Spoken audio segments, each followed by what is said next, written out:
And we're on. We're back. Let me sit on the bed here. Oh, man. Oh, this is comfy. I might take the bed. Since we don't have another chair, I might take the bed from now on. It's not Just bad. lay back. But I was going to bring a chair, just like a ridiculous lazy boy trying to put it through the hallway into your room. I've got this shitty little green chair. I don't know where I got it from. Maybe my dad got it from a job site or something. It's just little. It has no armrest. It sits lower than that game chair. It's really a weird chair. I feel like it might be haunted, but it's just in the guest bedroom. I thought about giving it to you to sit in so the curse transfers to you. No, I was like, no, I can't do that because then he'll just be back here every other week and just bringing it with him. That's what I get in my one-bedroom apartment. Get it fucking cursed. Yeah. That But, ghost would be so bored, bro. Oh, yeah. Just all he does is sit around and masturbate and play Yeah. video games. This fucker watches At least more the Star dog's Trek. cool. Yeah, dude, the dog's cool as shit. Speaking of curses and all that good stuff, this is a Halloween episode. Yeah. Whoa! I'm good. I'm good. But no, we're going to I think we decided we were going to do our top 5 Halloween-esque, spooky, scary episodes from all across Trek. When I say all across Trek, I mean real Trek, which is TOS all the way up to Enterprise. Yep. So we're going to go from there. But yeah, well, we got our top 5. I know there's not much to choose from. I mean, there really are only so many, Yeah. scary, quote unquote. There are episodes. some fucking bangers in there. There are, and there are some spooky ones that have some weird spooky moments, or just characters do some like really Well, I'll tell. creepy things. My number one actually creeped me the fuck out. Like, I watched it before work, and I was like, "Damn, dude, this is actually like good horror, in my opinion." Right. So Super weird. let's start with you. We'll go off from your list, and then I will kind of compare mine. I'm sure you'll probably have more to talk about, considering some of these you probably haven't seen yet. Yeah. It'll be your first foray into these episodes. Actually. So yeah, so I'll definitely start with yours. So what's your number 5 there? Well, number 5 is definitely TOS. The Man Trap. Match. Oh, really? I put that as well. That is my number 5. I is the thought Man it was Trap. good. Like, I actually really liked it. People were getting, like, okay, what I liked about it, they were fucking getting killed. Like, it wasn't like, oh, it's spooky. They were This getting- fucking thing was sucking salt They were out of they people. were they were getting sucked off. Yeah, dude. for sure. They all covered in, like, fucking, like, hickeys. Salt hickeys. Dude, I love that, dude. And I love the monster was Yeah. great. It was, I mean, it reminded me of like that One Piece character with the big. I don't know anything. You know about One Piece? No, Oh sadly. man, I'll have to show you later. This guy, he's got he's like some kind of squid god. He's got these suction cups all over him. His mouth is like a distended suction cup, and that's what it reminded me of when I was watching it. It reminded me of my high school girlfriend sucked my soul out of me. But yeah, I love this. Yeah, so yeah, let's talk about it. Well, first of all, they go to a planet where this guy's like, we need more fucking salt. He's like, all he keeps talking about is fucking salt. Like the whole time. Came they're with down 50 there. pounds. We only have Yeah. like 25 salt tablets left. It's been 3 weeks. Yeah, and they're like, I know you're white, but like you have other seasonings. Like you don't just have to use 50 pounds Right. of salt. I've been eating scrambled eggs every day. Did you notice that they're archaeologists? It's Yeah. a husband and wife duo. Their last name's Crater. I know. That was a pretty good And line. I wrote down Carter at first for my notes. Yeah. I was like, wait, that's not fucking right. It's Crater. The archaeologist's last name is Crater. Was Yeah. it Bob or Robert? Robert and Nancy. He calls them Bob. Yeah. Bob and Nan. Well, also, I love that when they meet his wife at first, Shatner's already like, I should probably have sex with her. I think that, and McCoy's just smitten. yeah, McCoy's smitten. McCoy is taken Well, back. But no, because everyone sees them differently. McCoy Yeah. sees her as Yeah. still like some 22-year-old dime. Kirk, I want to say Picard. Kirk is like seeing her as like a 45-year-old with gray hair, like she Yeah. looks bad. That's true. And then Darnell, Yeah. Darnell, I'm pretty sure it's Darnell. He's seeing her as just some like harlot from Ryza or wherever the hell they were yeah, at. dude. Just an absolute hoe, and he's like getting seduced, and like no one sees any different. Like the guy like Darnell should know that that's McCoy's. It's probably brief that McCoy knows her and was like a thing. So maybe don't try and like want to nail your chief medical officer's ex, right? Yeah. And she's married. Yeah, but she's Right? married, and McCoy's already like, well, listen, I love you already. As soon as I met you, love at first sight. But no, She like straight up kills that guy. she kills like Darnell. 3 people. First she kills Darnell, Yeah. and she's like, he ate some poison plants. Yeah. Why did he eat poison? We just landed on this fucking planet. Yeah, and he's just eating like, poison he plants. doesn't know any better. Oh, this looks like Nightshade. I wonder if it's like our Nightshade. Yeah. Just eats it and dies. But, It's just you know, discovered covered in the caveman hickeys. way. Yeah, but he's covered in hickey. So, yeah, it was definitely poison. yeah, Which makes perfect sense. Everyone's cool with that. Well, and then what I like is when she turns into the guy that she killed, and Yes. they get on the ship, Mhm. and okay, first of all, too, what's the blonde officer's name? The girl with the big fucking beehive that has like a checkered weave in it. Yeoman, Yeah, Rand. Yeah. Yeoman Rand. She's sitting there with like she's bringing food to fucking Sulu, and she's eating his celery in the elevator. Like she's eating off of this tray, and then he gets in there and he's all like, just kept looking her up, like looked fucking weird. And he goes to get it, and she fucking smacks his hand. Yeah. Hey. It was like some weird sexual tension. It was really weird. But I gotta say though, I was sitting there, I was taken back by the fucking beehive, bro. It had a checkered pattern in it. I was like, that's probably her real hair too. Yeah, that wasn't no weave. That was her real hair, which is impressive for the makeup department. Can you imagine you're getting ready for work and that's what you do like every day? That's fucking insane. Yeah. I love the hair. Even in the 23rd century, yeah, I'm sure it's a pain in the ass to get that hair together. Yeah, everyone looks like they're members of B-52s in the fucking ship. But watching that made me realize I'm excited for TOS. You say that there's a scene in Charlie X.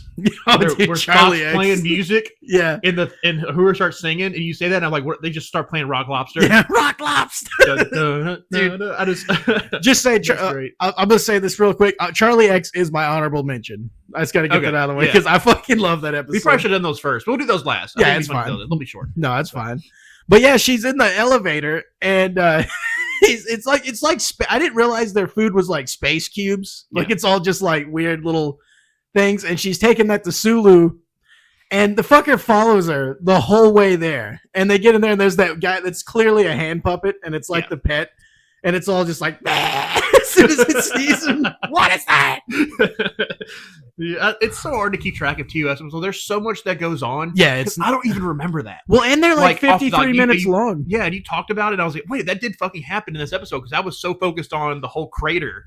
Yeah, storyline. I didn't really think about anything else. Yeah, and like anything involved with that is what I remembered. Like whenever the salt monster, the salt vampire, comes back up to the ship, it turns into that one like crewman maintenance janitor guy. Yeah, they get after Uhura. Yeah, he just starts talking Swahili to Uhura. Yeah, and I thought that was kind of weird. Yeah, I was like, how the fuck does he just know Swahili? Like, what? I want to know. How does more he about know this that monster. She knows Swahili? Exactly. But I guess it like can read minds. I'm assuming somehow. I don't know. I feel like that monster racial profiled just instantly. Come on, Gene. What the fuck, Gene? You should have known better. But no, this episode's really good. It ends up, it goes in there with Bones, and he has I think Bones has that gigantic bottle of pills, and Shatner's like, yeah, just take one of those fucking things. You gave it to me out like a lamp. Take this Percocet. This lamp of Percocet. Yeah, dude. Fucking McCoy's in there just popping Perk 30s, fucking passed out. Quaaludes. Yeah, dude. Nice Quaaludes. Well, she goes in there, and she's like, McCoy, where have you been? She's like essentially like, I don't know, more or less trying to get McCoy to like love her so that he'll fall asleep, and then she turns into McCoy, and she's on the ship looking at shit all weird, trying to kill people, trying to find new prey. Also, Shatner is on the bridge, and he's eating those space cubes, and he's all like wipes his mouth and just hands it to the like assistant, like just puts it on the tray, and she's like just kind of walks away with it. And I was like, I didn't know he had like, I don't know, it's weird seeing TOS compared to Next Gen. Yeah. Because Yeoman and TOS are just servants, basically. Yeah, I didn't even... They're administrative employees. They are me, basically. I didn't really understand that until I watched it. I was like, fuck you, there's a big difference. Oh, yeah. But no, it's a good episode. Like, I like you said, Salt Vampire. Well, the end of it, whenever McCoy, they wake McCoy up, yeah, or whatever, and I don't know, they do, I think she does try and get protection from Kirk, because Kirk and Spock are, like, trying to get it. They're trying to fucking murder this thing. Like somehow Spock, the strongest person on the ship, gets like knocked out or something. Yeah, and then Kirk's like getting his fucking face sucked on. Yeah, dude. And I can't tell if he's like screaming in pain or pleasure. Oh, Kirk, it was pleasure. It might be. It might be a little bit of pleasure in there. He's like, oh God, it's killing me. McCoy like has to think about it killing his friend. Yeah. Before he kills it. Yeah, dude. Like, it's definitely like 30 seconds where he's just like looking at it like confused and like doesn't know what to do. Like, dude, kill it. It's killing your best friend. Like, kill that fucking thing. He's well, I can't tell. He's got wood. I don't know if I should kill him. I walk in on something. But yeah. Salt Monster gets killed. And I love how it's a salt vampire. Yeah, dude, it was actually a really cool, like, you know what? This is 67, like what? Year? 66, 64, Yeah, something like that. something I can't even remember. mid 60s. Yeah, mid 60s for Yeah. sure. And like, it's just a really cool idea, and also for like the first, like, it's like the first episode after Pike, right? Yeah, this is the first episode that was released, that was aired after Yeah, before the unfortunately pilot the got- failed pilot. But this was the 6th episode produced. Oh, okay. Yeah, so actually when we get to it, episode 3, episode 3 in the release is actually the first episode. It's actually the second pilot, which I know we'll talk about later when we get to TOS. After, I guess, once we finish TNG, we'll get to TOS. But yeah, cool, whatever. episode 1 is episode 6, which is really weird. Yeah, strange Um, timeline.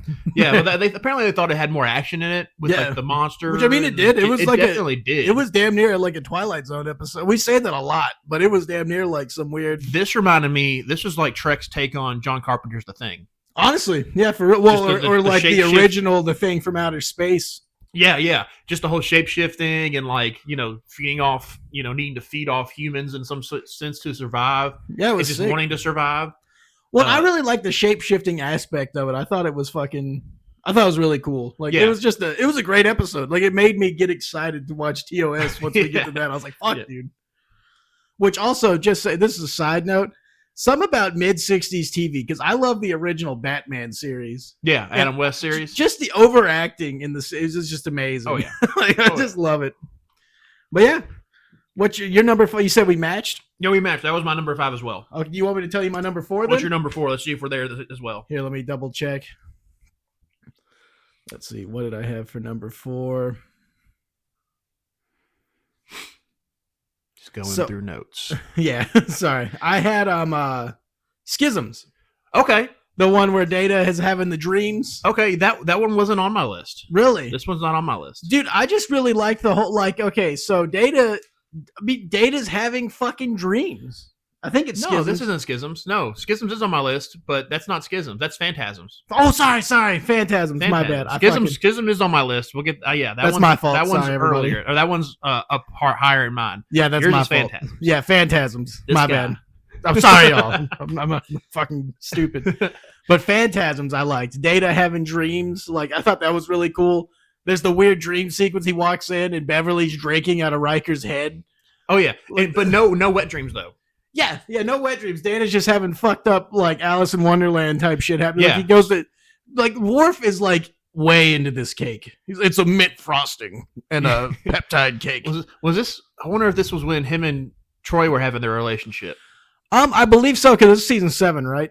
Yeah, Yes. So I I believe. always thought their relationship happened like in season 5 or 6 for some reason. I don't know why it took so Yeah, long. same for- here. Well, it's like there's a lot of stuff I thought was earlier than that. We're going through these episodes. I'm like, fuck, dude, I'm just misremembering everything. Everything's way out of order, but I mean that's kind of how you watch it. Once you've seen it 100 times, you start watching it out of order just to watch the episodes you want to watch. No, 100%. You know? But no, it was I actually really liked the whole like Troy's a cake. Like Data's And like Worf was eating it, you know what I'm saying? yeah. Worf was in Worf it. He's was like, this is digging a it. great cake. It's some good cake. He's like, this cake tastes like pussy. This cake tastes like ass. But no, and then Data, like, he gets fucked. So in the beginning, he's having that weird dream. He's walking down the corridor and he finds fucking gold miners, like, Yeah. just getting into the ship, and then they fucking rip him apart. Like, Data was like waking up, like, oh fuck, Just in a cold lubricant sweat. yeah, dude. Just sweating cold oil. Yeah. And then also, like I said, the whole scene with like Troy and she's a cake, like, it looks shitty, kind of, but just the idea behind it, and then Beverly drinking out of Riker's head, and he's Oh like, yeah. and then they, it gets later on, he's getting his dreams analyzed by fuck, I can't remember who the guy is. It's like a actual like professor. Like in the holodeck? Is Yeah. it Freud? Yeah, Like Freud. Freud. Yeah. He's getting his dreams analyzed, and he's like telling him all this shit. And then later on, Data goes and talks to Troy about it, and she's like, he has that knife, and Troy's like, come see me next time. Don't go fucking talk Yeah. to the holodeck. And then Data gets in the elevator with Troy and fucking stabs her. Like, I was not ready Straight for to the it. clavicle. Yeah, dude, just fucking takes her out. And I like, I don't know. I thought it was actually like really good, creepy, like Data's It's having shocking. weird- yeah. It's purely shocking because you kind of are expecting him to wake up again. You think maybe it's another dream, and it's not. Like, Yeah. they're in sick bay. Like, she's No, Yeah, he just it's fucking definitely- straight took her out. yeah. Well, then also that last dream he has, like, Beverly's drinking from Riker's head again. And he's like, "Are you gonna answer that damn phone?" And he goes and like opens up the thing and answers. He opens his own chest. Oh yeah, he opens up his own chest. There's an old rotary phone in there. Yeah, bro. Like, which is awesome. I just really liked how the whole thing was totally like spooky and just kind of just. I don't know. It felt like a dream. Like I thought they did really good of making it like some it was weird your own dream. nightmare. It was like your own like not even a nightmare, more or less like a out of body. Yeah. It's like an out of body experience, like you're watching your own self. Yeah, when you have wild. those kind of dreams that make no sense. No, because luckily, if you're lucky enough to remember your dream when you wake up, because I don't know if you do, but do you remember your dreams when you wake up? Sometimes. Well, I not to sound horrible, but I mainly have nightmares. It's kind of horrible, but I like have nightmares all the time. You just open your chest and it's usually I don't know, like man. It's usually like the shit in world's there. ending, or like I remember I had a nightmare where I was trying to get out of like a fucking Saw like tower where everything's a trap, and I remember watching a dude hit an elevator and then the elevator blew up, and I was like, well, good thing I didn't go in there, but like I don't know. I gotta take the nightmares fucking all the time. steps. Yeah, dude. God, I got bad knees. But But on the that's- 9th floor. Also, that's probably why I liked it so much too, is because I genuinely have nightmares Yeah. all the fucking time. So, No, I get that for sure. but yeah, great episode. How did that episode end? It was like some sort of like parasite. Yeah, that's what I was about to say. It was some sort of parasite.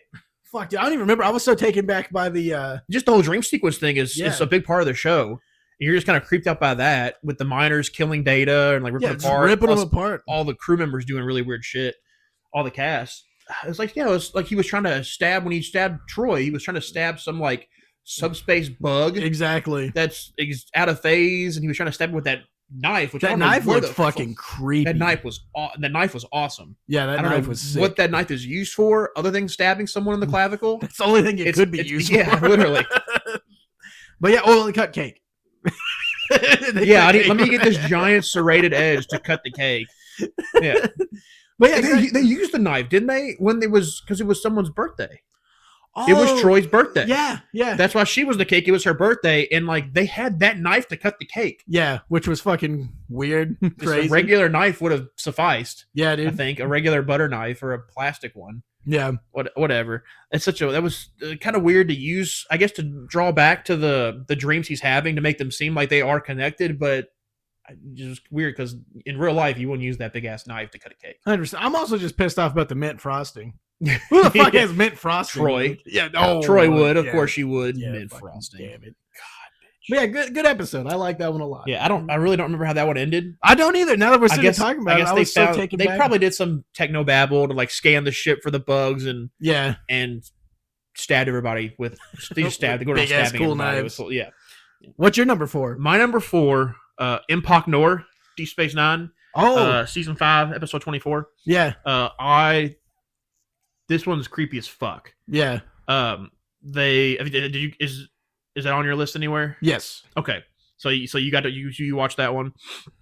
I love the it's a Nog episode, which is great. I love when Nog's like a primary character in it because he's hilarious. Yeah, dude, he's great. I love how serious he is. Like, Yeah. So they need like what do they need? I wrote it down because I love the cold open where it's Dax, Worf, and Akira are like trying to like relax, get lunch or dinner or whatever, and they're just walking into Quarks and it's dead. yeah. And they're like, "What the hell is it dead in here?" All of a sudden, brrr. It's just O'Brien and Nog in like some Jeffrey's tube or maintenance hatch, just taking a fucking jackhammer to like a plasma conduit, which just seems very unsafe. Yeah. Which that makes sense because whenever they finish working on it, it fucking explodes and shoots steam all over them. Yeah, it's fucking crazy. I love when they're getting on the ship and Nog's like, "I'm coming with you," and he's all, "Yes, sir." And, But he's like to the gills. Yeah, and he's got a weapons and weapon. shit. He's got a rifle, and he was right.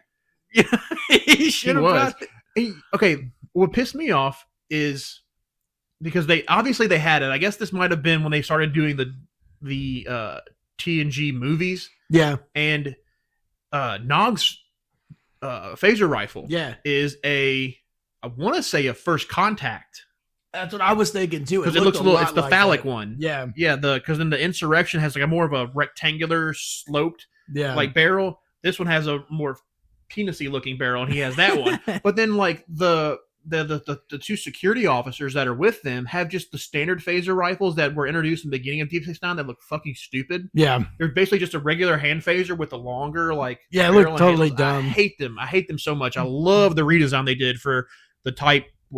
I can't remember what type they were. Because I almost bought a prop one just to hang somewhere in my house. Put somewhere. But I didn't do it because it was way too expensive. But yeah, those type the second ones we see in the movies are so much better looking. They look so good compared to, but I mean production values, and they probably just had one sitting around. We're like, might as well use it. Fuck it. No, It looks good with Nog. Yeah, so they got to go to Empok Nor, the sister station out in the Trivos system. And I guess it was a good idea to bring Garrick along for booby traps because the Cardassians love booby traps. They are like the Vietnamese of Star Trek. They love booby traps. Yeah, big fans. Because they already had booby traps left in the replicator system and on all over on Deep Space Nine they had to deal with. There's 2 or 3 episodes about that shit. And then they get to Empok Nor and they just left 3 guys there just baking and they're just psychedelic drugs. Yeah, dude. Yeah. Where they want to fucking kill everybody. Yeah. Well, they only want to kill non-Cardassians. Yeah. They want them. Some sort of psychedelic drug that makes them the apex predator, and I guess the whole predator-esque-ness of it, with when they get there, they find the pods. They see that the pods have been opened recently, and Garrick's being his Garrickness, being creepy as shit. Yeah, dude. Yeah. And then he touches that blue paste and he gets it. Yeah, he shoots up. And it's just the whole they slowly start killing them off one by one. The two, who was it? Who were the first 2 to die? I think it was Stolzov and Amaro. Yeah, they're just off. He's like, "You got my back," and then up on the promenade, on the second level. And someone's getting thrown over that fucking balcony. Yeah, which that balcony's not that high. Unless you land on the top of your head and your neck explodes, I don't see how you would die from that. Yeah, for real. But that one guy got thrown through that plate glass window. His shit probably got cut to ribbons. He was dead. Well, and Nog is almost the first one to get killed. Because that one Cardassian. Yeah, just in the cargo bay. Yeah, they're in that cargo bay. And he's just right behind him, and Nog's just oblivious. And then O'Brien comes the opposite way, so he hides.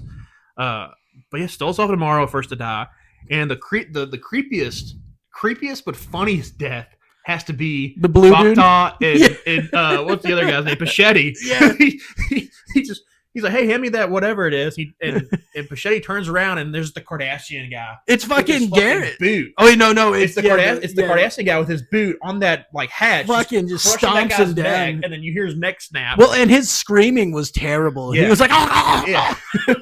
And he was all scared. He's like, well, if Garrick's out there, I feel safer. Yeah. And then he gets fucking stomped in the neck essentially with that fucking hatch. Yeah, and then Garrick is there, which I'm assuming Garrick was waiting for that to happen. Yeah. He was Garrick when his whole psychedelic, drugged up mind was like, we'll let him take one out. Yeah. And he's going, he's starting to go crazy. Yeah, because he's already telling O'Brien, I bet you would love to kill a Cardassian. Yeah, he kind of starts bugging him about the Setlik 3 because they talk about that starts on the giving shuttle him ride. shit. Yeah, on the shuttle ride to Empok Nor, he kind of talks about it.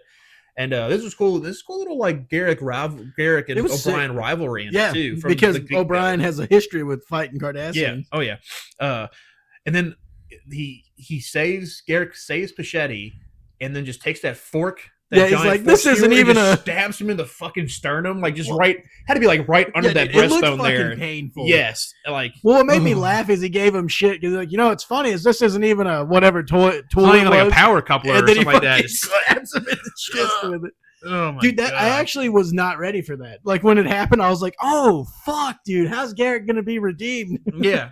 You know what I mean? And I'm wrong. Pachetti and Stolzov are the first to die. It's Amaro and Boktaw that get killed. Let's all thank Jared for actually knowing names because I was like, blue dude. I'll write them down. I'll write them down. There's a weird. I don't know if I'm pretty sure it was before the first 2. The first engineer. I'm not going to fucking say their names again. I'll get them wrong again. Who's with who? I'm pretty sure they're up there in the promenade, and someone makes a comment about it was ADR apparently, and someone calls Cardassian spoonheads. Yeah, dude. Did you hear that? Yeah, I'm pretty sure. Apparently, it wasn't supposed to have been heard. But it somehow got past everyone in production. Star Trek slur. Yeah, Spoonhead. and like I was thinking about like fucking who is it Spoon Man? Who sings that song? Oh, it's not it's a Soundgarden. Soundgarden. It's like Spoonhead. Spoonhead. It just came to my mind. I was like, yeah, that's fucking wild. In order. But I thought that was that's a fucking slur in Star Trek. Yeah, like whoa. Comments are calling people spoonheads. And then also Garrick though, what's crazy is so once we realize, oh fuck, Garrick's he's gone off the deep end. Yeah. Whenever they're like, he's like, I found all the pieces to this fucking chess. Katra. Yeah, this Katra Katra, game, and it's all like it's kind of like our situation, and they go to the main ops. The what ops the main ops. And as they're going through, all the people that were killed are hung up. They're strung up. And I was like, holy shit, dude, he's losing his fucking mind. Yes, he's got a lot of time on his hands. He's quick with this shit. Yeah, bro. He found all the pieces, set it up, strung people up, fucking called O'Brien some shit. Yeah. Well, and then they get in there, and then he shuts the door and fucking just takes Nog. And then he has Nog tied up, and he's all like, it's so hard for me not to pull this trigger. Like, you so imagine just having a gun in your face, and it's like, God, I just want to fucking kill him. And then O'Brien and Garrett decided to do like hand-to-hand combat, no weapons, and Garrett's kicking his ass, beating the shit out of him. But O'Brien, being the badass engineer, sets up that tricorder bomb. Yeah, and fucking just blows up Garrick. Exactly. Which, and the fucked up part was like O'Brien was trying to kill Garrick. Yeah, he was. Well, I mean, he had no choice. Yeah, he had no choice. He was, but he wasn't trying to incapacitate him. He was straight up like, I'm going to kill this guy because if I don't, he's going to kill us. Yeah, 100%. It was almost like an Alien, like the first Alien. Where they're just trapped on that fucking ship. Yeah, trapped on the ship. It's all dark. There's no power, minimal power, so you can't see anything. Yeah, dude. Yeah. I was actually creeped out too in the beginning, closer to the once they get on the ship. O'Brien tells Nog, hand me this tool. And he's like, I forgot it in this. And he runs back, and you see the fucking the runabout just listing off and into then nothing. And blows up. Nog's like, that's not good.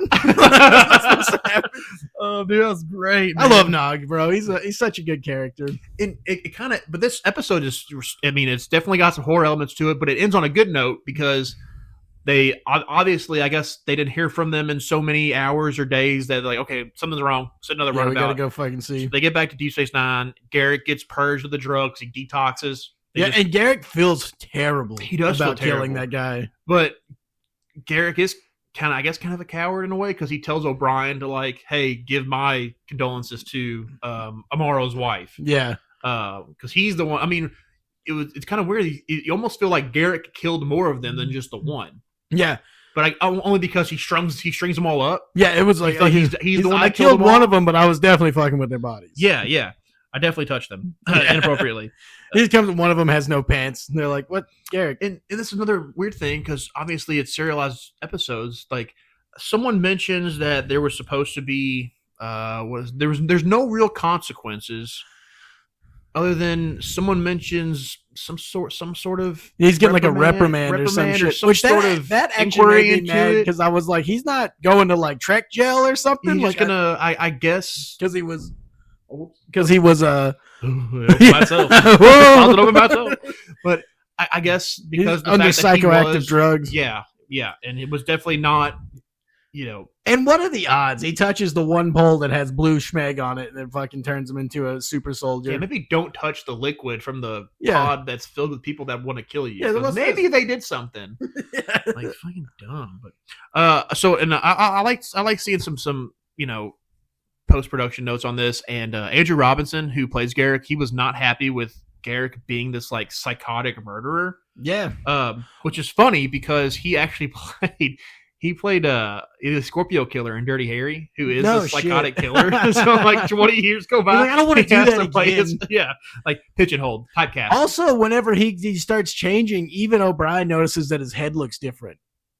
He says something to him he says like Garrick's not looking so good. Yeah, let's probably get this done. He says like green splotches on like his face. Yeah, it's weird. Like, he's getting fucking meth hives. What a great episode. Yeah, that's definitely one I'll watch. That every time I go back to Deep Space Nine, I'll make sure that's one of the first ones I watch. I love it. This is my first time watching it too, because Yeah. I just never get to finish DS9 or Voyager, and I fucking love. Makes me so. Like I said, watching this as much as I love TNG. I mean, TNG.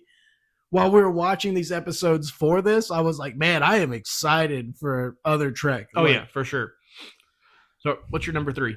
my number 3 is actually Genesis. Okay. I love Genesis. Yeah. I thought it was a really cool episode. Fucking everybody's like, this is actually what I talked about in a previous recording that we were doing, because I thought this episode was for season 5. Yeah. Because we get it all fucked up. But everybody de-evolving is amazing. Yeah. Like, Worf looked fucking horrifying. And you can see Picard, he was de-evolving, but he's de-evolving into like a scaredy cat. Some scaredy cat. Because he was like, oh god. Which, if I seen Worf the way he looked fucking running at me, I'm not gonna be like, it's all good. He reminded me of oh my god, Predator is what it reminded Predator me of. with dude, I'm drawing a blank on this because it's all of the like Doomsday. Oh, He reminded gotcha. me of Doomsday, like with like the spikes and shit. Like Dude, his, he 'cause looked. you see us like in one episode you see Worf's spine, like his back, and it's got that. It's like his spine is sticking through his skin, and it just gets even more pronounced. He gets more foreign. He looks like the devil meets Doomsday. He is creepy as shit. He looked looking. fucking He is a horrifying. fucking monster that should be hunted down and killed. Well, and then also like he Worf. blinds Crusher with his ice breath or whatever the fuck. He's like, He's got some kind of venom. yeah, he's all thing. and then just fucking runs out. Why did the Klingons get rid of that? Well, and also Beverly's reaction was so good. Just, just fucking hits the ground. Oh my god! Like it, like genuinely looked like pain, and it just, I don't know. I was like, holy shit! But I when I first watched Next Gen, this is one of my favorite episodes back in the day Mhm. because I was like, what a unique episode. And Troy was creepy. She like kept trying to drink water, and they go in there. She's just in the tub, and they pull Just her like up. some kind of newt fish thing. Yeah, bro. And I was like, oh shit, Beta Zeds used to be fucking fish. Yeah. Like, They were dolphins. yeah, that would make sense. Echolocation turned into telepathy. But yeah, this Yeah. episode's great. I just love the whole de-evolution. Also, seeing Caveman Riker is never not funny. It's like one of the funniest things in the whole He just episode. looks like Jonathan Frakes after like a really bad night of partying. He just wakes up like a caveman. He looked like that fucking Swedish UFC fighter. That I can't remember his name. It's just really creepy looking. It's fucking like a legitimate Neanderthal. Yeah, bro, he Like a looked hominid. fucking nuts. But yeah, I mean, other than like I said, this episode is just fun. It's just a fun fucking like, what the hell's going on? And I don't remember why were they de-evolving?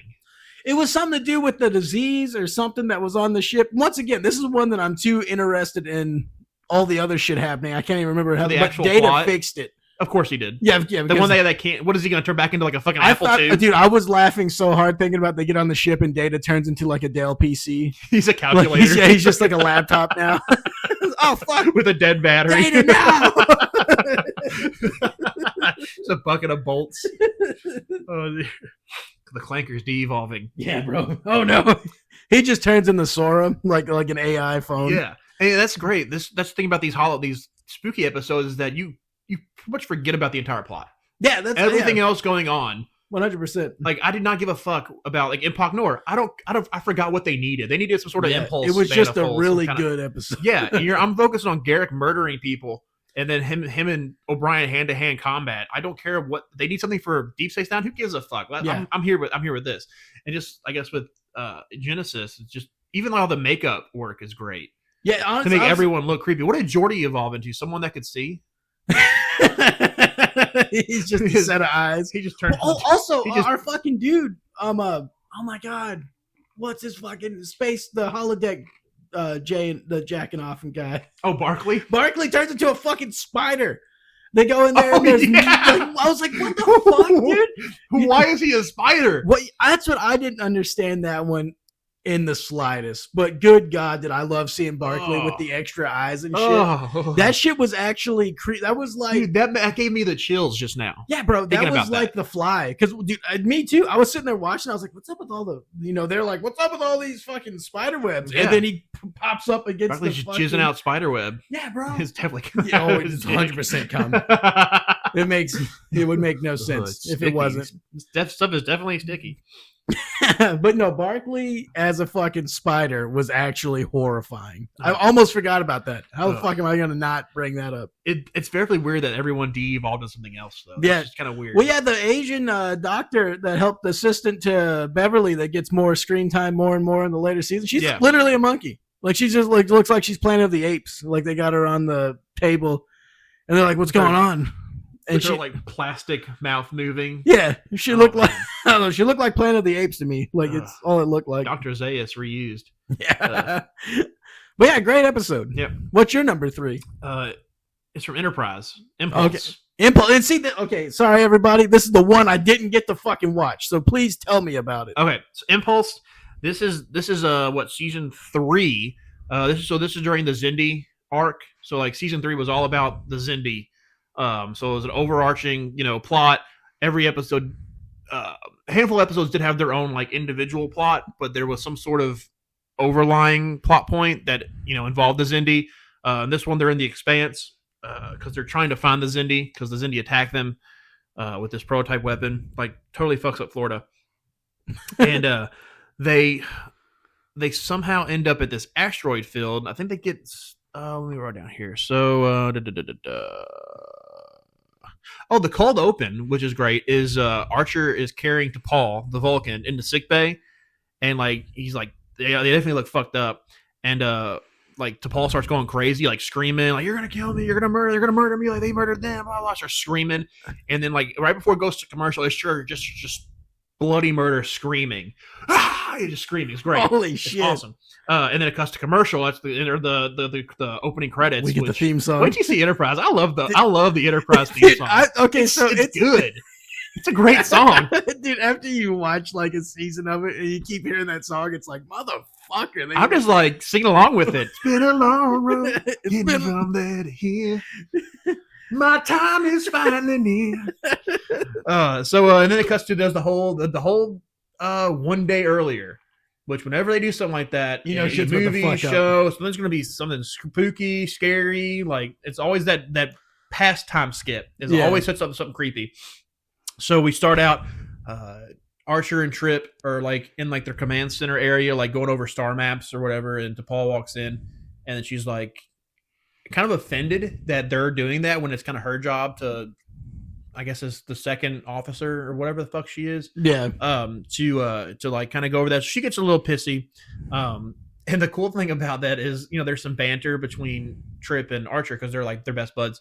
And obviously they're on this mission. They're way outside, any allies or whatever. So they're on their own. And Trip's like, maybe we should bring back movie night because, the morale's gonna get low. Let's bring back movie night. It's just funny watching like movies on the ship. I always thought that was kind of funny. Like they're They're just watching in the- Star they're Trek Generations. yeah. But they're always watching like shit from like the 1940s, which Yeah. is weird. No one's gonna watch. None of y'all watch Die Hard. Like, Yeah. Or what movies do you silly. have from, So they pick up a distress call. It's a Vulcan transponder signal. It's from the Saleya. It's found in it's in like a deep in this asteroid field. So it's the super dense. It's like the Enterprise can't go in, on itself. They had to send the shuttle pod to it. And then as stuff goes on, you find out that T'Pol actually served on this ship before she took her position with the Vulcan Science Council on Earth. Before she, that was even before she became, a member on the Enterprise. So she had been on the ship, so she knows people, and that's not going to be good. So they Archer, T'Pol, Malcolm, and some Mako guy, which that's like their Marines. They take a shuttle pod over, they dock.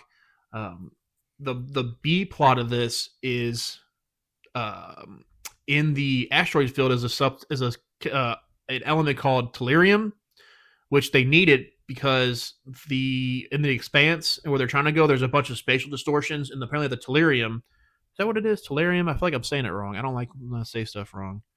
Trellium. Sorry, guys. Trellium. Apparently, if you incorporate this into your hull, it like negates the spatial distortions because the Okay. spatial distortions like fuck up the ship. Got you. So they need that to like they were gonna like line the front of the ship with it as like a some kind of barrier. So they're like Archer's like Trip, get the transporter and try and get as much as you can on the ship. they're using the transporter, and of course, like here comes a spatial anomaly as soon as they're transporting some, and it like dematerializes and then rematerializes, and it's cool because it's all up in the hull, like it's materialized into the fucking ship itself. That's sick. It was kind of neat, and then of course Trip's just like, well, fuck that. This is gonna be fun. The maintenance guys are gonna have fun with this. They just leave. Him and Travis just leave. And they're like, we're gonna take the other shuttle pod and we're gonna go like touch down on one of the bigger asteroids and try and mine it ourselves. So there's your B plot is doing that. So they get over to the ship and it docks the Saleya, and like they just right when they get on the ship, it's already like minimal power. There's like blue like ooze like coming out of the bulkheads, which that's the Trellium that somehow has like integrated itself into the ship, and it's just like oozing everywhere. Oh shit! And they split up because there's no life signs. They're not reading any life signs or minimal, like it's very spotty life signs. So Archer and T'Pol split up, and then Malcolm and Hawkins split up, the Mako, and like they're the first ones to get attacked. And it's like these Vulcans, they have like all these axe weapons made out of like components of the ship. Holy shit! They're all fucking like they look diseased. I'm so they're mad fucking, I didn't watch they're this. basically zombies. No shit. They are essentially fucking zombies. I'm watching this when I get home because this. I'm sorry, you go ahead. I'm Yeah. just mad that I No, didn't. yeah, watch watch that when you get home. It's a great episode.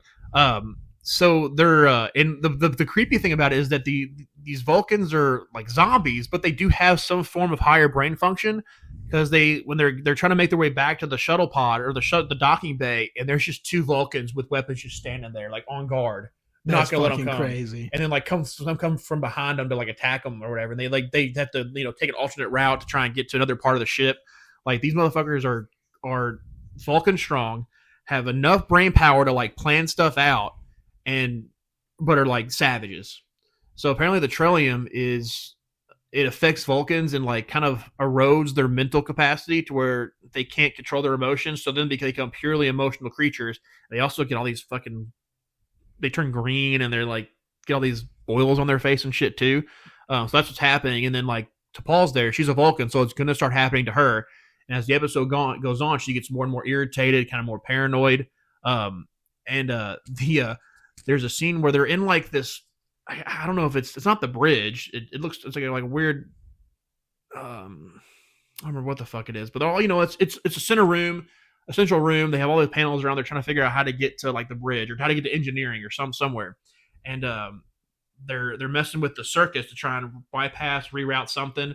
And the circuits they pull out are just like old school, like late '90s CD carriers. Oh, you might recognize them because I feel like I've seen them before too. Like maybe my parents fucking had some or something. yeah, I remember having But, CD cases. Yeah. Always throw it away. Oh yeah. But they're these weird like U-shaped things they glued together. Gotcha. And that's like their circuits, or how ships have isolinear ships or powder gel packs. They have that's their like circuits. And apparently Malcolm didn't do it right, and whenever T'Pol tries to do something, it like short circuits the whole fucking thing, and she gets fucking mad. She's getting pissed off. There's even a fucking like Mexican standoff between everyone. They're all pointing their guns at each other. Essentially, they're all trying to because T'Pol's going nuts. Yeah. And there's a great scene. They finally get a message to the Enterprise, and Marge's like, "Yo, Travis, get the shuttle pod 2, and we need to pick up because we're kind of trapped out right now." But lo and behold, the whole time they're doing that, Travis and Trip are out there on an asteroid trying to mine some, and then spatial distortion comes across, and a big, giant fucking asteroid just starts coming right toward them. Holy shit. They get back in the shuttle pod 2. They get off the asteroid, but I mean, the explosion from the two asteroids hitting each other just peppers them with a bunch of debris. They get back to the ship, and it's whoever like did the I don't want to say the makeup for the ship, but like, I mean, there's just streaks and just like rocks and just shit. Like the shuttle pod looks awful. It looks great. I mean, just where rocks just got cut, shredded. Yeah, it's awesome. So he's like, well, I'll be there in a couple hours. We kind of got to fix the entire ship because shit's all it's all fucked up. So they're still going. So okay, it's gonna be a couple hours. And T'Pol's getting worse. They finally find a way to get back to the shuttle pod. And a great scene is they come across this chasm. Something has, maybe an asteroid or whatever, shot through the ship. there's a big fucking like chasm going through the ship, and they have to cross it. And he really probably can't jump. So Malcolm, obviously Malcolm and everyone could have made the jump except for DePaul because she's going crazy. I think they at this point they might have even like fucking stunned her ass and like Archer just carrying her limp body. You fucking lay down. Yeah, they just toss her across the chasm. Hopefully she makes and just lands on her neck and fucking snaps her. Oh fuck! But Malcolm puts this board down, and as soon as he does, all these fucking like there's like 142 Vulcans still on the ship apparently. Holy and they're shit. all right there. They're all like on the other side of the chasm, like above, below, trying to like get them, and they're just like trying to cross this like tightrope basically to get to the other side. It's really fucking compelling watching this because just a stray axe thing could like come at them. Yeah, and dude. they're laying down like they're coming from behind them too, so they're crossing the thing, and Malcolm and Hawkins are laying down cover fire with their particle rifles, just fucking bullseye these motherfuckers too. They are accurate as shit. It's crazy how like in. Oh my god! I missed out. In the other shows, like there's a lot of people not getting hit by stuff. Yeah, it's just like. But dude, Malcolm and Hawkins, they're just fucking target practice. Straight to the chest. Everyone is taking them out, and they get back there, and I'm pretty sure.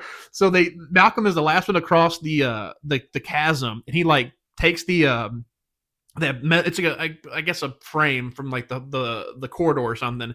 And he drops it down the chasm. And I'm just thinking, like, he just drops it and, like, it swings back and just cracks a fucking Vulcan right in his dome. They all just fall down the chasm. Oh, that was just sick and funny shit like that. But they apparently they set, like, an overload in, like, the engines or something to help free... to do something. There's just so much going on with, like, they're getting attacked left and right. Paul's going crazy. They do something to get back to the ship. The ship's blowing up as they're trying to get to the shuttle pod. They get there, and here comes Travis and Trip in shuttle pod 2, and they can't undock. So they like shoot a phaser at the other shuttle pod to like break up the docking clamp off the Saleya. Yeah, and like the ship just blows up, and here come the shuttle pods. And they like escape. Holy. They killed 140 Vulcans, yeah, bro. but they're already zombies. So who gives a shit? Yeah. So they get back to the ship, and also in the initial transmission to Archer sent to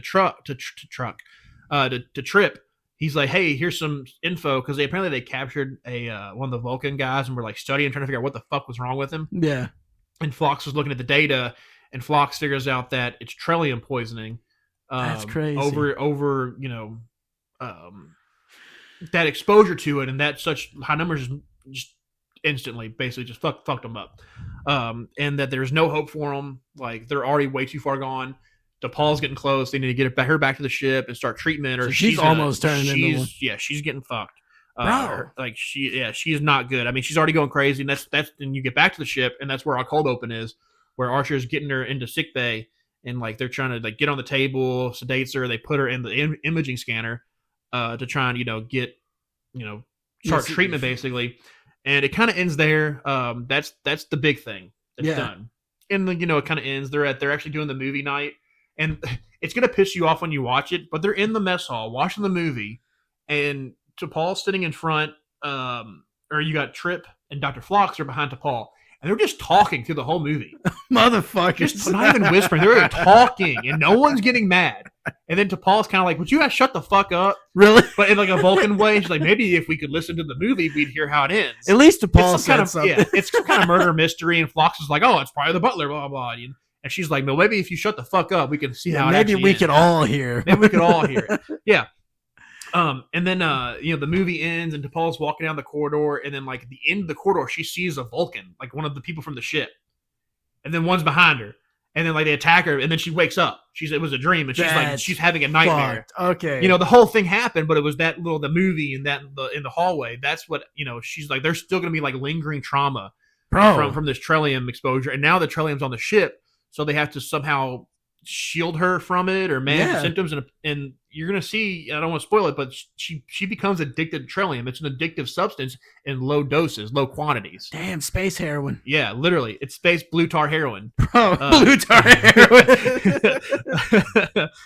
Dude, it was funny. I was on my way over here, and I was looking at it, like, trying to make sure I was happy in my top 5, and I went, holy fuck, I never watched the Enterprise episode. And I'm so mad now because that sounds amazing. Did you ever read or do you know about the Star Wars book Death Troopers? No, I am not a big Star Wars guy whatsoever. I'm really not either, but I saw this book. It was coming out. This came out years ago, and it was like a horror novel. Really? And it's basically zombie stormtroopers. What the fuck? And that's what this reminded me of, zombie Vulcans. Dude, I'm watching this as soon as I get home. It was dude, this episode's so great. That is badass. And the shitty part though is that this could have been a standalone episode. Yeah. We didn't need the Zindeby plot. Yeah, the Trellium is necessary, but just the fact that the Trellium itself was harmful to a crew member is its own part of the plot. Like we didn't even. They could have put this in season 1 for all we care. It kind of reminds me like the way the Vulcans sound. It's not, you ever heard of Ghost of Mars with Ice Cube? Oh, horrible movie. I actually love that movie. I do too, but it's a horrible movie. Yeah, but like the monsters are fucking horrifying. Yeah. It's all like they just listened to too much Marilyn Manson and started fucking. But that's what it reminds me of. It's like the Ghost of Mars. Like from you telling me about it, it sounds like Vulcans started listening to Marilyn Manson and did that. Isn't that like part of isn't that part of the soundtrack of that movie? I know that movie that had a great soundtrack. I remember as a kid, I was fucking into it. But, all right, yeah, that's pretty much that episode. I'm gonna check that out. I'm so mad I didn't watch it, honestly. So are we, on the number 2 now? Okay, we can skip my number 2 because my number 2 was Impact Noir. Okay, I loved it. I love that episode so much. I almost made it number 1. My number 2, Schisms. Okay. Yep. Schisms. This is one I watch all the time. You really? I love this episode. It actually didn't even make it on my list, but I did like it a lot. Yeah, I love the whole lack of REM sleep. They're like, why the fuck are all these people like, grouchy? Basically, what's going on? I like Riker. Riker. The opening starts with Riker like waking up late. He's woken up. I love his hair all fucked up. Yeah, it's all looks like sex hair. He gets up and it's like 10:30 in the morning. It's like 10:34 a.m. Yeah, he's like 3.5 hours late. I know. They're like, what and apparently the first officer can be late. Nobody really bats an eye. I mean, it'd be kind of hard if you're like under him, be like, where the fuck were you? Yeah. But so they're gonna so they're gonna they're at this globular cluster and they're gonna chart it, and I can imagine they just been sitting in engineering waiting for Riker to show up to go over it for they're 3.5 so fucking hours. Pissed, bro. They're just standing there just shooting the shit, and Riker finally sorry I'm 3.5 hours late. I know, I should have woke up at 7. I was thinking the same thing. But I'm fashionably 3.5 hours late. Well,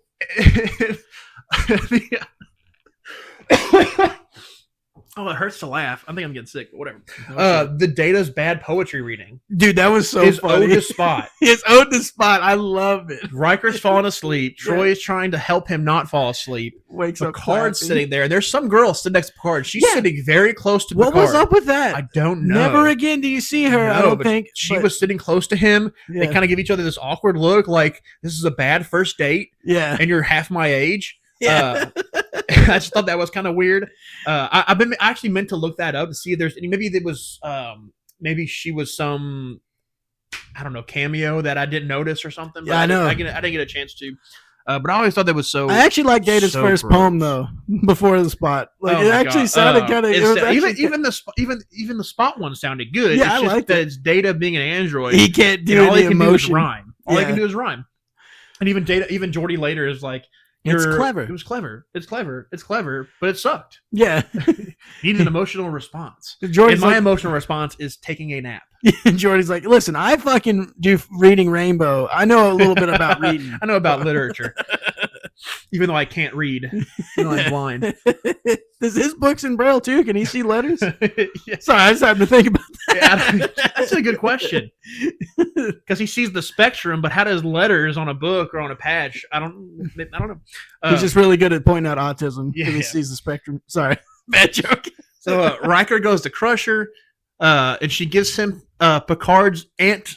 Oh, it's his Aunt Adele's hot toddy. Yeah, and I want to try that. Yeah, dude, it looked good. Let's try Aunt Adele's hot toddy. Apparently, that's like they mentioned his Aunt Adele multiple times in the show. I think 3 times in total, which is a lot for a specific person that doesn't exist. Maybe when we do episode 7 to finish off TNG, we could make some Adele's hot toddies for it. Oh yeah, as a celebration. Hell yeah. So the whole thing is with this they're it's gonna take them like a couple days or however long to plot this thing, and they want to get it done faster. So Jordy had the idea to pump warp power into the sensor array to boost efficiency to make it more efficient. And they do it.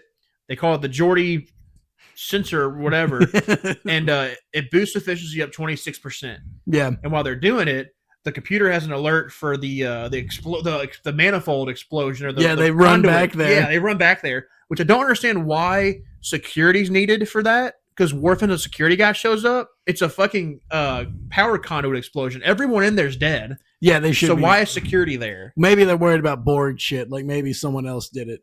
I guess, But still, like why? it was very weird. I love when they go in there and those guys are like, Hey, what's up? Everything cool? Yep, you guys good? It's the grid explosion in Cargo Bay 4. Riker wants Geordi. Oh, and later Riker wants Geordi. I guess they're still looking at it, and Riker's like, wake me up at 700 hours. Yeah. Wait. And I love he goes right to bed. Yeah. He closes his eyes, and as soon as he does, you hear the alert tone for someone at the door. He's like, "What the fuck? Yeah. What do you want, Jordy?"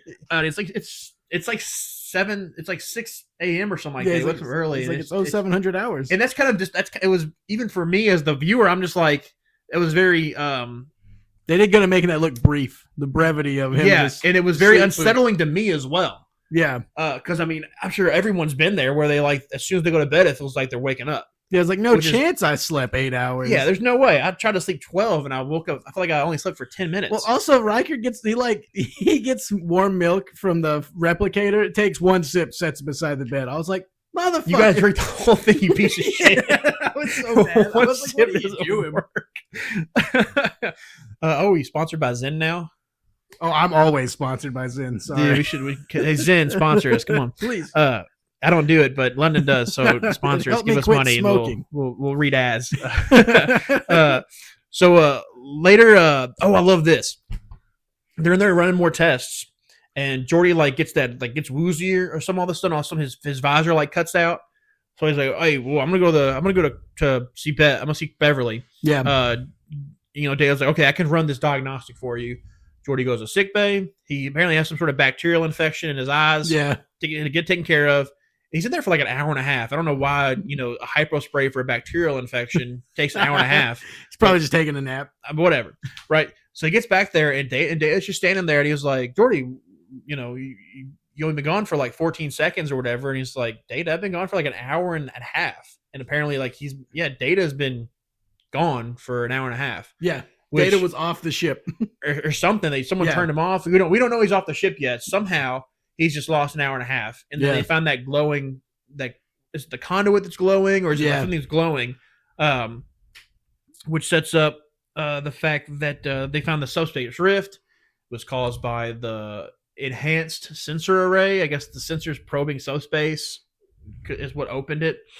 And then that one scene where Riker's on the bridge and he's like trying to like plot that course for the ensign, and he like runs his hand over the metallic or like the console he's at, and there's screw holes. Yeah, and there's just Philip head screws right there. And I'm like, come on, they would not have been why would there in the 24th screws? Century. Also, doesn't Worf fuck up a rocket when they're trying to? No. No, there's a scene he goes to get a haircut. Yeah, and he pulls out the scissors. Yeah, the Mr. Mott. Yeah, is being annoying as fuck. I guess all Bolians are annoying. Yeah, and he's like, cutting around, off the top or whatever, and Worf grabs his hand, and looks at him like, Worf's gonna kill this guy. Yeah, he's about to stab him with those fucking murder scissors, this guy, bro. But no one's gonna give a fuck because this Mr. Mott guy is annoying as shit. He is so annoying. Everyone's gonna be happy Worf murdered this guy in cold blood in the barbershop, which apparently they have a barbershop on the Enterprise. Yeah, that's which I love. Yeah, I'm about to say it's kind of great. Yeah. Imagine getting that job. Enterprise is the barber. Yeah, that sounds great. Yeah, fuck it. That sounds awesome. That sounds like a free ride to anywhere in the galaxy. And all you gotta do is cut motherfuckers' hair. That's what I'm saying. And it's cutting hair is probably easy. Worf. We already see earlier when in an earlier episode where that one guy's dyeing that girl's hair with that wand thing. Yeah, he just. You know how easy that is. Yeah, done. Fucking sick. Boom. Pay me. I'm done. So we get to where are we at now? So I'm writing all these down and whatnot. Oh, the Mr. Mott thing that happens before Jordy has his like sensory. Yeah, thing. this is kind of early. Yeah, I totally forgot about that. Even though it was the funniest scene to me because I'm just like waiting for Worf to kill this guy. Yeah, I love how he's comes telling back with Worf, a bat left and just cracks his fucking dome with it. I love how he's like, may I suggest this shampoo? And then Worf just fucking grabs May I it. suggest this shampoo for horsehair, which is what your hair is made out of. 100%. So, Troy. So apparently, it's Riker, Yep. Worf, Geordi, and some random woman. Yeah, someone's They just didn't on think the to ship. talk to Data. I No. guess because if he doesn't know he was gone, he's not gonna have any Yeah, memory they of just it. shut him off. Like, I guess, yeah. I thought it was random Kaminer. Yeah. She's a weird ass name.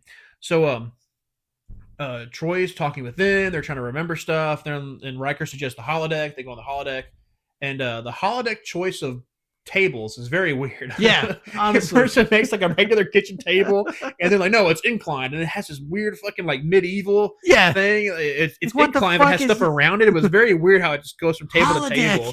Holodeck.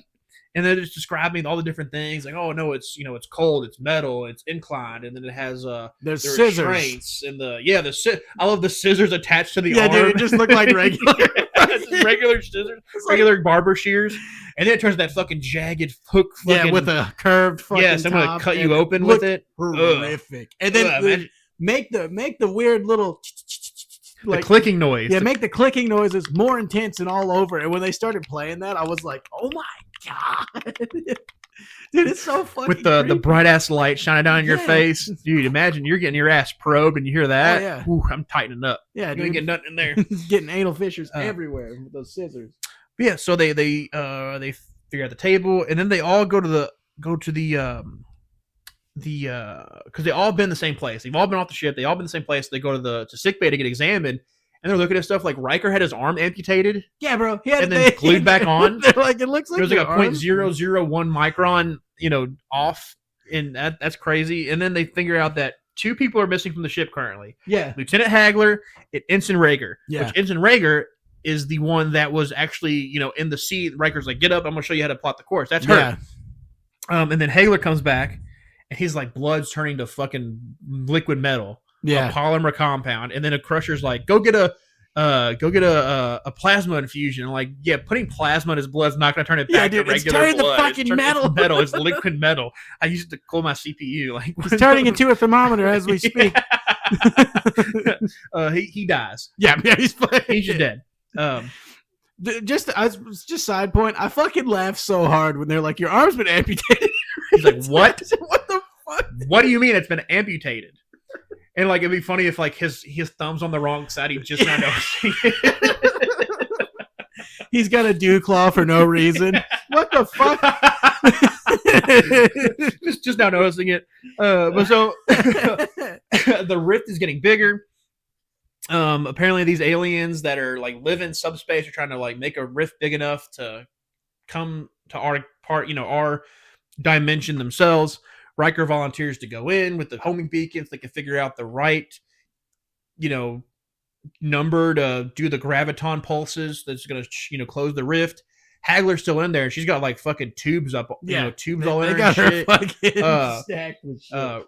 I guess they just don't notice Riker's still awake and he's armed. And he's like not in his sleep time clothes. He's not in his PJs. So maybe Yeah. if he's not in his PJs, maybe like They got him for a couch nap.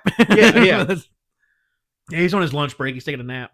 And they're just the clicking. They're just creepy looking. I love their Yeah, mask. There, and it's I great. really do like the aliens. Definitely creepy. It reminded me of like some sort of like fucking Japanese kaiju creature. Yeah, no, for real. It Yeah. was super. Sorry, you go ahead. No, Yeah. I'm right there with you. And then like Riker just fucking strafes one Yeah, from like toes to head with a phaser and just yeah. gets that guy. That's for taking away my Yeah. fucking arm. And so let's see where we at. So Riker gets Hagler or whatever the fuck her name is. And they basically shut down they close the rift, and then like once Riker and Hagler come through, they close it. That little like bead of light comes through. Yeah, That reading rainbow shit goes through and goes to the ship, and they're like, "What the fuck was that?" And apparently it was some sort of signal. They were going somewhere else in the galaxy, yeah, and then we never hear from them again. yeah. What the fuck? So apparently, I want to know more about these weird ass aliens. The director producers did not like the way they turned out. Oh, really? They did not like the way the aliens turned out. Yeah, fuck them. And because they were thinking of using them again later, some kind of, a species that exists in subspace. Yeah. Which we see that later in Voyager. We do have we have the Vidian, not the Vidians, the species 8472. They live in fluidic space, which I guess is a layer of subspace. So they kind of revisit that later, but they were going to have these guys like come back and be a problem. And I guess they just didn't like the way I guess they didn't think they were creepy enough. They didn't have that impact maybe the Borg had as a reoccurring. Them. I mean, I think they could have came back creepy for as sure. fuck. We could have totally had some like more horror episodes and that kind of stuff. You know what made me laugh though? I was laughing so hard thinking to myself because I watched this episode at work and before work. And I was laughing too hard about thinking about Riker and Worf. They're like in their quarters getting dressed in their PJs and realize Riker has Worf's leg. He's like, oh. So myself, the aliens were definitely creepy. The mask work and like the clicking and their fucking little claw hands were creepy as shit. But in the direction of the episode, there was too much lighting. Whenever they go to their area, their layer of subspace, it was too bright. Yeah, that's true. There were you kind of focused on them too long for shots. There needed to be more jump cuts. Yeah, it needed to be more back and forth. I wanted to barely see them to where I'm thinking like trying to put a picture in my head, and that could potentially make it scarier. Because that happens a lot in actual horror. You a lot of jump cuts, a lot of like you're not. Yeah, you really don't get to see it until it's like the climax. Correct. Yeah, or even at all. Yeah. Like they're just still a mystery. You see like barely bits and pieces of them, where you can't really put the whole picture together in your head, which you can because there was too much lighting, and the camera focused on them way too much for way too long. But I mean, at the same time, it's a good like creepy episode. Yeah, I love it. The lack of REM sleep, that's something that happens to everybody where you go to sleep and you eat 24/7. Yeah, unless you're you and you're fucked. Yeah, you're always never getting sleep. But yeah, and I love my last note was Worf could have murdered Mott and no one would have batted an eye. Yeah, no one would have gave a shit. That would have been fucking awesome. He just shaves the weird fucking like split on the top of his weird like you know what I'm talking about? Like the Bolians all have that seam. They have the ball seam on just their face. Splits them in half. Yeah, it's like the seam on your balls. Yeah, right there down there. Just all the way across his fucking head. But yeah, I mean, honestly, the more we talk about it, I'm honestly shocked to myself for not putting that higher on the list, or even on. It's not even on my list. Yeah. But so what's our number one? We're down to our number one. So my number one is the Thaw. The Thaw, mine as well. Dude, this episode was fucking genuinely unnerving. Oh yeah, like they're stuck. So Voyager finds that ship, and everybody's dead on it besides 3 signs of life or whatever. And they go over onto the ship, and they find that there's 3 people in like stasis. No, they're on a planet. Oh yeah, you're right. They're underground because the planet was a trade outpost. Yeah, it was a trade outpost. And apparently there's a big solar flare like fucked up the planet. Yeah, it was going to kill everybody. Age. Oh yeah, and they find them like 2 kilometers underground. Yeah, and there's 3 of them in stasis in those weird like pods. Oh yeah, like asleep. Keep going. I'm gonna look at something for my notes. You're good. Well, they're on a pod and they're all like asleep, and they realize that they're essentially in a virtual world. They're like in VR chats, essentially. Yeah, literally. And so they, Kim and what's the other girl's name? B'Elanna? Yeah. They go into the Puerto Rican Matrix, Klingon. Essentially. Yeah, the Puerto Rican Klingon. From the Bronx. Yeah, bro, for real. It's like, oh my God. When I remember her name, I'll say it. But the girl from White Man Can't Jump. But they go into the fucking VR world, and it's this really weird circus, like it's like if a troupe of circus performers that were all fucked up just had a whole world to themselves, like doing weird like French circus shit and like. Well, and it's weird. You find out that the whoever made the stasis pods had it to where their minds would all be connected and their computer would generate a world for them. Exactly. But like, why did the computer not generate like an actual open space? Like a normal fucking they're thing. In rooms. Yeah, they're in like a room in enclosed space. They're not in and nature. There's a fucking executioner. Like that big fucking thing.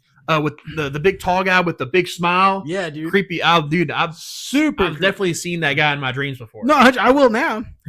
Like, this episode was so fucking creepy. And then they, like, not to jump in the head, but they actually execute somebody, and it's fucked. Oh, yeah.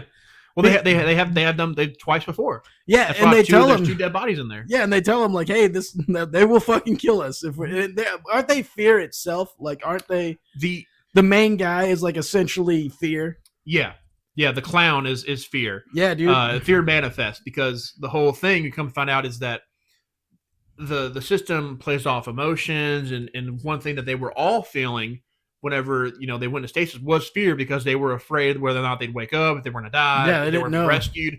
So that's like the primary thing that the computer was recognizing, and it made the clown. Yeah, which was fucking creepy. Like, I mean, Yeah. the whole thing was just so weird. And then the fact that he could it took him a minute, but he could read your mind. Yeah, Creepy as shit. and they needed at least one person in there to keep the world alive. So Yeah. that's why he wouldn't let them go. Yeah. And they were trying to offer him the doctor, Richard Picardo. They're trying to, is that his name? Yeah. They're trying to offer him, and he's like, I need an actual. What if his name was mind." Ricardo Picardo? Yeah. They probably thought about it when they named him Yeah. his parents. But they need an actual organic mind. It's Yeah, not they gonna couldn't work. have They're a trying to computer. outsmart the clown. Yeah. And there's the whole thing where Balana goes back Yeah. and they try to He keeps Kim. he keeps Kim. They try and go into the system and sever all of the what they call them, the optronic relays. Yeah. That's gonna cut them from the system, and they get caught. And then Kim gets almost fucking murked. Yeah, Kim They're, almost gets torturing killed. And him. They turn him old. They turn him into a baby. What else did they do to that poor guy? I like the one. Well, you forgot about the part too, where they put him on that table, shove him on the table, and the clown has that scalpel. He's about to fucking cut into him. yeah, dude. Harry's all like, "There's no place like home. There's no place like home." Yeah, all I had to essentially. fear itself, or turns him into like a little kid too. yeah, all that stuff. And then he's about to cut him with a scalpel, and then here comes the doctor and grabs him saying "Oh, this is not the proper way to do it," or whatever. It just kind of cold turkeys you from that fear. Yeah. But it was also kind of funny because the doctor's just so nonchalant and just Yeah. that's not how you hold the scalpel this way. Yeah. And they're like, what the fuck is this? Well, and also just that whole scene was so nerve wracking. Like, Oh yeah. it was so It was much all over the happening place. at once. Yeah. And imagine if that was you. Oh, How 100%. fucking yeah. awful that would Like be. I said, me being stuck in this world of these people is what And was they were- fucking me up. And those 3 people were there for 19 years. Yeah. They were supposed to wake up after 15. And they're stuck earlier. in this fucking They're, place. they're dealing with that for 19 years. You imagine that? God. Well, and then also once they try to fuck it up, they're trying to hack into it essentially Yeah. and cut off things. They're like, "It's you," and you sold us out. And that guy's like, "I didn't even fucking know they were gonna." Yeah, and they fucking viscera. execute him, and it essentially makes him have such a feared panic You were so- response. yeah. He has a heart attack essentially. Yeah, and that's what happened. Their endorphins rise. I mean, they're that scared. it's fucking crazy. You have a fucking heart attack. Death by fear is Yeah. one of the scariest things I think I've ever seen. Yeah. It's a great horror episode. And I Janeway outsmarts fear. Yeah, she puts that thing on her head that makes She's in sick bay. It's a cortical yeah, she stimulator, and recorded the whole yeah. thing, and it's just Yeah. a hologram of her. Yeah. And then, dude, what was actually really creepy was fear. It's when not to jump too far ahead or anything, but when it's the whole world's closing and it's getting dark, and he's all, "I'm scared," Yeah. and she's like, "I know." What did I say here? The clown's final words, drat. Yeah, Very clown of him. That was fucking Yeah, great. I love that. Fear now feels fear. The environment steadily disappears and Yeah. the lights dim and slowly creeps in on just like fear in real Yeah. life. It slowly creeps in on you and you just kind of feel all alone and you're just by yourself. That's what fear does. And just Janeway just fucking gets this motherfucker. Yeah, with gets his him. own medicine. And then his last word, drat. Drat. And did you notice the guy who played the clown was Michael McKean? Yeah, He's in Laverne and Shirley, and he was really? I knew I David recognized St. him. Hubbins in Spinal Tap. No shit. Yeah, Dude, that's fucking Dude, nuts. I love when we have these cameo characters Yeah. that are This dude stuff, and you're killed like, it. Yeah, he's all incredible. He was so fucking good. creepy. I definitely really love really. I mean, I can just watch this episode because at the same time, it's really not creepy, but it is. It creeped me right the fuck out. Yeah. That just well, Once I'm you not watch it enough, you're just I'm watching it more or less for everyone's performance in it. That's fair. Yeah, Out I'm of, like, watching the it. actual- This was my first time Yeah. seeing it. So going in, I was not ready. I don't like circuses anyway. And like, I hate clowns. yeah, bro. And I love this episode. I don't necessarily hate clowns, but the old school clown that he was is fucking horrifying. But he, and, you know, like just because his makeup was so like, Creepy. It's just black and white. but yeah, like black, white, blue, very very dark Yeah, tones. very minimal. But it didn't scare me. I would have been more scared if he had brighter tones. Really? Yeah, I if he thought- was more it looking. You know, a lot of reds and oranges, yellows. but- Honestly, I was the opposite. Just the fact that he was like it was almost like he was from a black and white cartoon. You know what I mean? Like and his like outfit was a little kind of minimal too. that's what I was saying. He was just a very minimalist. I mean, it was fear. He was like just one thing. You know what I mean? There was Yeah. no. I mean, definitely if you like saw that in a dark alley somewhere, that's gonna make me shit myself. Yeah, no, thank you. But like watching it on TV, I'm just like, he is not that scary. Yeah, His performance is great, yeah. but I'm not scared. I Yeah, I it love wasn't the like- way I he know what you're interacts saying. with. I love the way he uses his like ability to like read their minds to kind of tell them what they want to hear, or to like, oh, I already know what you're gonna say. Yeah, I already know. I what's know what your gonna plan happen. is. I got you. Ha ha. Ha. You know, Dude. I think that's kind of cool. Yeah, it was But- it was good, and I think I liked Picardo, his whole performance, just going in there trying to trick him, and Yeah, like, and he just, and of course, and this is funny because this is what season? Is this season 3, I think. I think season 3. No, season 2. Oh, season 2. Sorry. And the Doctor in season 1, 2, and like up to I think 3, beginning of 3, he is very like his performance is very, you know, flat faced, yeah, very like it's you more can tell so his like voice. a Data. Yeah, and his voice, he has this deeper, like lower tone to his voice. Yeah, He doesn't really become the Doctor that's all animated and, you know, the opera Doctor and all this stuff until later on. Once he gets his mobile emitter, yeah, he can actually leave sickbay. yeah, He's very like flat. yeah. Just, I And mean, like very a computer. business like, yeah, hologram like, very. But I mean, he plays it very well. He does But great. it's cool to see like him, you know, develop.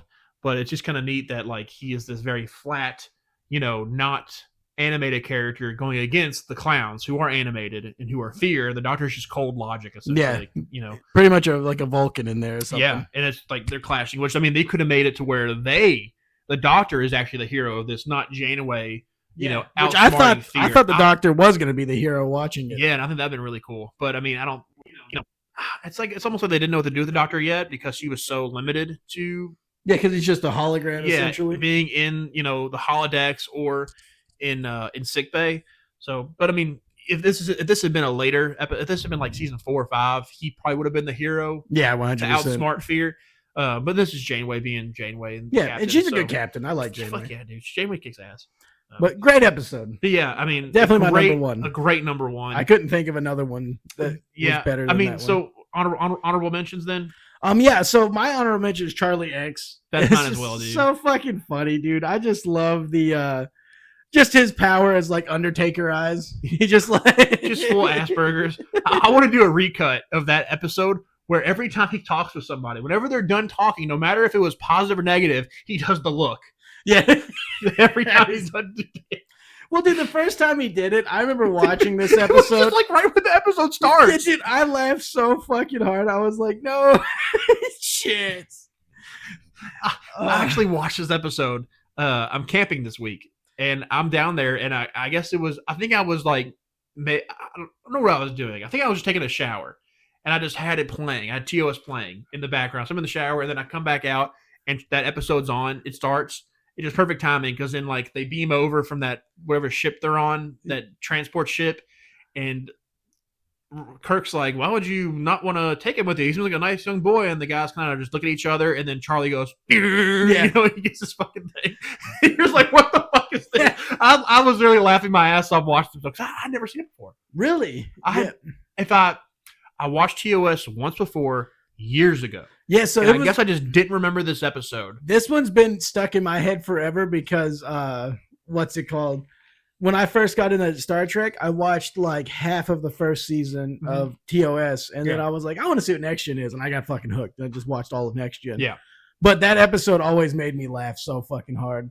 And also, Charlie X went on to win album of the year, whatever. Charlie XCX with his album Brat. He's just in love with Yeoman Rand the whole time. Which I don't blame him. Yeah, definitely get it. But then like she's trying to introduce him to like a girl his own age. Yeah, which he's like 17. It's like 17-year-olds in Starfleet. Yeah, 100%. Well, I mean, like, he like basically calls her ugly to his face. I know, dude. That girl was cute. That poor girl was cute. Oh man, what a dick. I have one more honorable mention. Oh yeah, go ahead. That is Strange New World from Enterprise when they're on that planet, and oh yeah, they all start hallucinating and shit. Yeah, and he's like trying to kill T'Pol. Yeah, and he's like, he's like, there's creatures. They're fucking. They're in the rocks. Exactly. They're in the walls. I thought that one was a pretty like scary-esque episode. Yeah, and I had Phantasms as one of my honorable mentions. I love Data's existential crisis. Yeah, bro. He like has a conversation with Freud, and Freud is like, "You want to fuck your mother?" He's like, and Data's like, "I'm sorry, Dr. Freud. I only have a father." And he's like, "You want to fuck him too?" Yeah, I see you put your charging port in that PC. Yeah. Oh man. But yeah, I even wrote this down. I was like, when I said I'd eat out Troy, I didn't mean as cake.